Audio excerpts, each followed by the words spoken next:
मेरा मम्मी ये हाल करके मुझे वहाँ से निकाल दिया गया है। देखो मैं अब दर दर के ठोकरें खा रही हूँ, गुरुद्वारा में रह रही हूँ मैं। ना तो मेरी 2 महीने की सैलरी दी है कि मैं कहीं रूम ले सकूँ, ऊपर से मेरी ये दुर्दशा कर दी है। मैं इसके बारे में क्या कहूँ? क्या कोई मुझे इसके बारे में इंसाफ दिलाएगा? मेरा मम्मी ये हाल करके मुझे वहाँ से निकाल दिया गया है। देखो मैं अब दर दर के ठोकरें खा रही हूँ, गुरुद्वारा में रह रही हूँ मैं। ना तो मेरी 2 महीने की सैलरी दी है कि मैं कहीं रूम ले सकूँ, ऊपर से मेरी ये दुर्दशा कर दी है। मैं इसके बारे में क्या कहूँ? क्या कोई मुझे इसके बारे में इंसाफ दिलाएगा? नमस्कार, मैं हूँ रचना तलवार। आप देख रहे हैं करनाल की आवाज़ रचना तलवार। एक महिला मेरे साथ मौजूद है, दर दर भटक रही है। कल एसपी साहब के घर भी गई हैं और सुबह से थाने में भी चक्कर लगा रही हैं। पीड़िता है, आप लोगों के सहयोग की ज़रूरत है। उस पर आप बीती क्या है, क्या कुछ उसने हैरासमेंट झेली है, महिला की ज़ुबानी जानेंगे और कोशिश करेंगे दूसरे पक्ष से भी जानना चाहें। अगर दूसरे पक्ष वाले ये वीडियो देखें तो कांटेक्ट कर सकते हैं। पहले पक्ष की बात देखेंगे आप और हम मिलकर बात करते हैं कि उन्हें क्या कुछ, महिला पीड़िता को क्या कुछ दिक्कत है, कैसे उनकी ये हालत हुई है। आइए जानते हैं उनकी ज़ुबानी। आखिर ये महिला की हालत कैसे हुई है, जानते हैं महिला की ज़ुबानी की इस दुर्दशा का व्यवहार उनके साथ किस शख्स ने किया है या किसके ज़रिए ये हालत उनकी हुई है। आइए जानते हैं महिला से अत्याचार और उत्पीड़न किया गया है। देख सकते हैं ये उस समय ये 16 तारीख रात की बात है, जब मैं किचन में खाना बना रही थी। तब मेरे जो सीनियर हैं जितेंद्र गुड्डू, वो मेरे पास है। उन्होंने मेरी ये हालत की, उन्होंने मेरे साथ मारपीट की और मेरे साथ गलत करने की कोशिश की। मेरा प्राइवेट पार्ट तक उसने टच करने की कोशिश की है, कपड़े खींचने की कोशिश की, मारपीट मतलब सर पे मारा है। और जैसे उन्होंने मेरे को थप्पड़ मारे तो मेरी ये नाक से ये खून उसी वजह से आया था। उनसे बच के जैसे मैं अपने रूम में गई, मैंने तुरंत ये फ़ोटो लिया और मेरे हस्बैंड को सेंड किया। और मैंने ये फ़ोटो मैडम को सेंड करनी थी। पहले मैं मैडम को कॉल की, मैं मैम को कॉल करके बताती हूँ कि ये सब हुआ, लेकिन मैडम का फ़ोन अनरीचेबल आ रहा था, नहीं लगा उनका। आप अस्पताल में क्या जॉब करते हो वहाँ पे? हाँ जी, मैं वहाँ पे एज अ हेल्पर जॉब करती थी। कितने टाइम से? मैं 2 महीने से काम कर रही थी, बट अब वो थाने में जाके ये पेश कर रहे हैं कि मैडम तो सिर्फ 16 दिन से काम कर रही थी, जो कि मैं वहाँ 2 महीने से रेगुलर वहाँ काम कर रही थी। कोई कैमरास लगे हुए हैं वहाँ पर? हाँ जी, वहाँ पे कैमरास लगे हुए हैं। अगर कैमरेस की फुटेज निकले तो पता चल जाएगा आप 2 दिन से हैं या 2 महीने से हैं? ASI मैम ने मेरे फ़ोन से सारी रिकॉर्डिंग ले ली है और जो भी मतलब कि कॉल रिकॉर्डिंग थी, कुछ भी था, सब लिया मैम ने। मैम बोल रहे हैं कि इससे पता चल जाएगा आप कितने दिन से इनके कांटेक्ट में हो, कब से काम कर रहे हो, कब से ट्रीटमेंट लिया, जो भी जैसी बात है सब मैम के सामने आ ही जाएगी। देखो, जिसने छेड़खानी करी है वो अस्पताल में ही डॉक्टर के पद पे है? डॉक्टर के पद पे नहीं, वो एज अ हेल्पर के पद पे है। इससे पहले भी उन्होंने ऐसा कुछ करने की कोशिश की थी? पहले वो मुझे हमेशा बोलते थे कि हाँ भी अपने हस्बैंड को छोड़ दे, ठीक है, तेरी कहीं और शादी करवा देते हैं। या फिर मेरे साथ मेन मुद्दा ये था उनका, प्लीज़ भी मेरे साथ किसी तरह से ये कांटेक्ट कर ले, मेरे साथ जब सेटिंग हो जाए इसकी, ऐसे ऐसे वर्ड यूज़ करते थे वो। बट मैं फिर भी अपने हस्बैंड को बोल देती, मैडम को बोल देती कि मैम ये ऐसे बोल रही। मैडम ने फिर भी मेरे, जिस दिन ये घटना हुई है उस दिन मॉर्निंग 17 नवंबर को जब मैं मैडम के पास गई कि मैम इन्होंने ऐसे ऐसे किया, तो मैडम का आगे से क्या रिएक्शन था वो जब आप सुनोगे ना तो आप खुद ही बताना कि मैं गलत हूँ या सही। क्या कहा था मैडम ने? मैडम ने बोला कि भी फिर क्या हुआ, तेरा सीनियर है, सीनियर तो ऐसी छोटी मोटी बातें होती रहती हैं। बोली अगर हम डॉक्टर लाइन है, डॉक्टर लाइन में सब कुछ चलता है, यहाँ पे सब एक बराबर है। बोली ऐसा कुछ भी नहीं है, तुम्हारा सीनियर है, कुछ बोल दिया तो कोई बात नहीं है, कुछ किया तो नहीं है ना। मतलब हो जाने के बाद मैं उनको बताती कि मेरे साथ क्या लगता है, मतलब डॉक्टर भी मिली हुई है? हाँ जी, डॉक्टर पूरी मिली हुई है उनके साथ। डॉक्टर की उनकी एक ही बात है, जो डॉक्टर बोलेगी वही जितेंद्र गुड्डू बोलेंगे। तो आपको इतनी सारी चोटें आई थी तो डॉक्टर ने देखी नहीं आपकी वो फोटो? नहीं, डॉक्टर ने कुछ भी नहीं देखा। उल्टा डॉक्टर ने मुझे ये बोला है कि हाँ भी तो इसके साथ देहरादून चली जा, और 2 रात लगाया। बोली इतना तो पूरे मंथ में नहीं कमाएगी जितना तो 2 दिन में कमा लेगी। डॉक्टर ने बोला ये? डॉक्टर प्रीति कालो ने ये बात मेरे को बोली है। कल एसपी साहब को मिले आप? हाँ जी, मैं कल एसपी साहब को मिली। बयान कब आपके दर्ज हुए हैं? मेरे बयान सर 18 तारीख को मेरे बयान है जो वो दर्ज हुए। कल मेरी जो 164 के बयान हुए हैं कल मेरे, उसके अकॉर्डिंग जो धारा लगनी चाहिए थी वो नहीं लगी अभी तक। आज भी आप महिला थाने गए थे, आज किस? आज सर ASI मैम ने बुलाया था हमें, हमारा पक्ष सुनने के लिए और दूसरा पक्ष सुनने के लिए।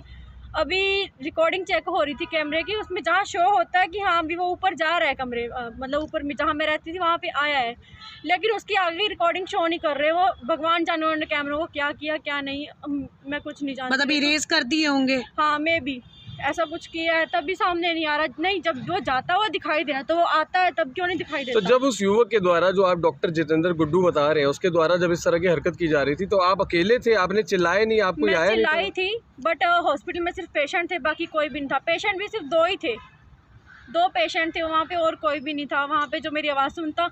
हो सकता है आस पड़ोस में किसी ने सुनी हो, वो ना आए हो, ये बात मैं नहीं जानती, क्योंकि मैंने बाहर नहीं निकली, मैं सिर्फ अंदर से अंदर ही चली गई रूम में। ऐसा वाकया पहले भी हॉस्पिटल में देखा है किसी और पेशेंट के साथ? हाँ जी, हुआ इसी हॉस्पिटल में। इसी जितेंद्र गुड्डू ने पहले एक सुनीता नाम की स्वीपर के साथ ये सब किया है। उसने की थी कंप्लेंट? हाँ जी, उसने कंप्लेन भी की थी, सब किया था, लेकिन उसकी आवाज़ दबाई गई थी 50,000 रुपये दे के। और मुझे भी यही बोला जा रहा है कि कॉम्प्रोमाइज़ कर ले, पैसे ले ले। SHO मैम ने खुद मुझे बोला कि कॉम्प्रोमाइज़ कर ले, पैसे ले ले, 20 नहीं 50 ले ले, 50 नहीं कम से कम लाख ले ले। बट मैंने यही बात बोली कि ये जो सुनीता स्वीपर वाला मामला है, ये कितने समय पहले का है? ये कम से कम 6 महीने पहले का मामला है। कहीं दर्ज है ये FIR में? इसका मुझे कोई जानकारी नहीं है। आपका मामला जो दर्ज हुआ है वो साथ के साथ हो गया था कि आपको इसके लिए दर-दर की ठोकरें खानी पड़ी मेरे थी? को इसके लिए दर-दर की ठोकरें खानी पड़ी। सबसे पहले मैंने 181 पे कॉल की, वहाँ से कोई रिस्पांस नहीं आया। उन्होंने बोला करनाल आपको जाना पड़ेगा महिला थाने। महिला थाने आई, इन लोगों ने 16-17 तारीख को मेरे को पूरा दिन, पूरी रात 9:30 बजे तक यहाँ बिठाई रखा, लेकिन मेरी कोई कार्रवाई नहीं की। SP साहब ने आश्वासन दिया? हाँ जी, 18 तारीख को मैं SP साहब के पास गई, फिर मेरी सुनवाई हुई है। इसी महीने की बात है ये? हाँ जी सर, अभी की, अभी की, हाँ जी, परसों की बात।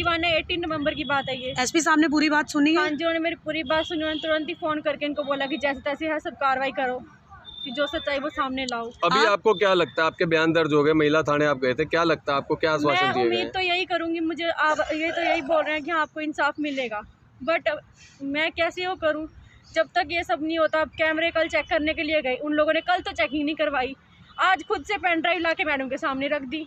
ऐसा ही मैम, क्या लगता है आपको, कहीं फेरबदल किए होंगे हाँ कैमरों जी, पे? मुझे लगता है उन्होंने फेरबदल की है। मतलब संतुष्टिजनक जवाब नहीं लगा नहीं आपको? जी, मुझे संतुष्टिजनक जवाब नहीं लगा बिल्कुल भी। मुझे लगता है कि इन्होंने कोई हेर फेर की है कैमरों में। बस क्या कार्रवाई चाहती हैं? मैं अपने से इंसाफ चाहती हूँ। देखो ठीक है ना, मेरे साथ एक बार नहीं 2 बार गलत हो चुका है। एक ये मामला है और दूसरा मेरा अबॉर्शन किया था मैम ने। अगर मेरा बच्चा सही था तो फिर सही रहने देती। अगर मेरा बच्चा ख़राब था, कोई प्रॉब्लम थी बच्चे में, तो फिर मैडम का हक था कि वो हॉस्पिटल में ही मेरे साथ कुछ करती है। मेरा ट्रीटमेंट था जो वो हॉस्पिटल में होता। ऐसा नहीं होता मैम कि वो इंजेक्शन लगा के मुझे घर भेज रहे हैं कि आप चले जाओ। पहले आप उनके पास पेशेंट, आप पेशेंट थी हाँ उनकी? जी, पहले उनकी पेशेंट थी मैं, और मैडम की मामी के घर पे ही मैं रहती थी, PG थी उनकी, वहाँ पे रहती थी मैं। ठीक है, उन्होंने ही मुझे इनका नंबर बताया था कि इनके पास जाके कांटेक्ट कर लो, लेकिन मुझे नहीं पता मेरे साथ इतना सब हो जाएगा। देखो अब किसी को पता नहीं होता उसके साथ क्या होना है क्या नहीं होना है।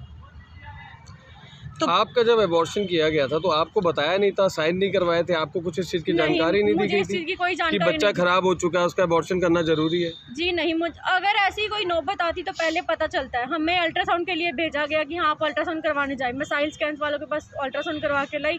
जैसी रिपोर्ट आई वैसे मैडम को दिखाया कि मैम ये रिपोर्ट है। उनका कहना था कि भी रिपोर्ट में बच्चा जो ख़राब आया है, तो उन्होंने बोला कि हाँ भी इसकी सफाई करनी पड़ेगी, बच्चा निकालना पड़ेगा। तो जब सफाई करनी थी तो फिर मुझे इंजेक्शन लगा के घर क्यों भेजा? मेरे डॉक्यूमेंट्स बनवाते, फाइल बनती, उस पर सिग्नेचर होते कि बच्चा सही नहीं है। ऐसा कुछ भी नहीं हुआ है। इनफैक्ट उन्होंने मुझे इंजेक्शन लगा के घर भेज दिया, जिसमें मैं 3 दिन परेशान रही। 3 दिन बाद मेरी प्लेसेंटा निकाली उन्होंने, वो भी मेरे कहने पे, मेरे हस्बैंड के कहने पे, और जो इनकी मामी जी है जो मेरे मतलब कि मकान मालिक थे उनके कहने पे। आपको लगा नहीं कि आपको किसी और डॉक्टर को दिखाना चाहिए, किसी अच्छे? हमें लगा था, लेकिन हमें जाते भी, मैम हम जा रहे हैं बता के ही जाते कि हाँ मैम हमारी जो फाइल है जो इनके पास अल्ट्रासाउंड था वो दे दो।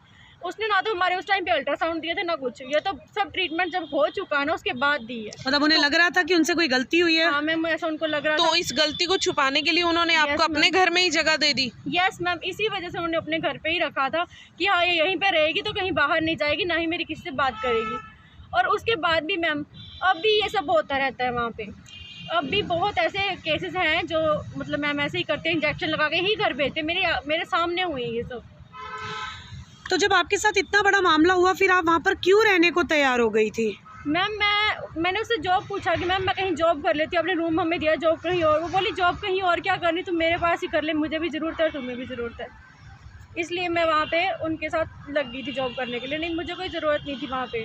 अब आप क्या आश्वासन चाहती हैं? मैम मैं तो इंसाफ चाहती हूँ कि देखो जो मेरे साथ गलत हुआ है उसका मुझे मतलब कि इंसाफ मिले, बस और कुछ नहीं। अभी देख सकते हैं जॉब के लिए जो घर से बाहर आ जाती हैं महिलाएं, साहब उनके से आप साथ मिले हैं। किस तरह एसपी साहब से ने आपको दिक्कत क्या हो जाती है, कैसे महिलाएं घर से निकलती हैं नौकरी करने के लिए, लेकिन नौकरी की ज़रूरत है, ज़रूरतमंद महिला को देखकर किस तरह से उसके साथ गलत हरकतें की जाती हैं, ये बड़ा नॉर्मल देखा जाता है आज की ज़िंदगी में। कहीं भी कोई भी शहर हो तो जो भी मजबूरी में लड़कियां नौकरी के लिए आती हैं, नौकरी की जगह पर उनके साथ ये छेड़खानियां देखी जाती हैं। और किस तरह से वो लड़की जो पीड़िता है वो बता रही हैं कि उन्होंने अपनी मैडम को भी बताया तो उन्होंने बोला ये नॉर्मल बातें हैं। पहले कोई इंक्वायरी नहीं हुई, उसके बाद वो एसपी साहब से मिली, एसपी साहब ने आश्वासन दिया। आज बयान रिकॉर्ड हुए हैं लेकिन सेटिस्फेक्शन उनको नहीं लग रही है। आप देख रहे हैं पीड़िता की जुबानी, दूसरा पक्ष से ज़रूर बात करेंगे इस बारे में। ज़्यादा से ज़्यादा वीडियो को लाइक और शेयर करना ना भूलें। आप देख रहे हैं रचना तलवार के साथ करनाल की आवाज़ से सीधी तस्वीर।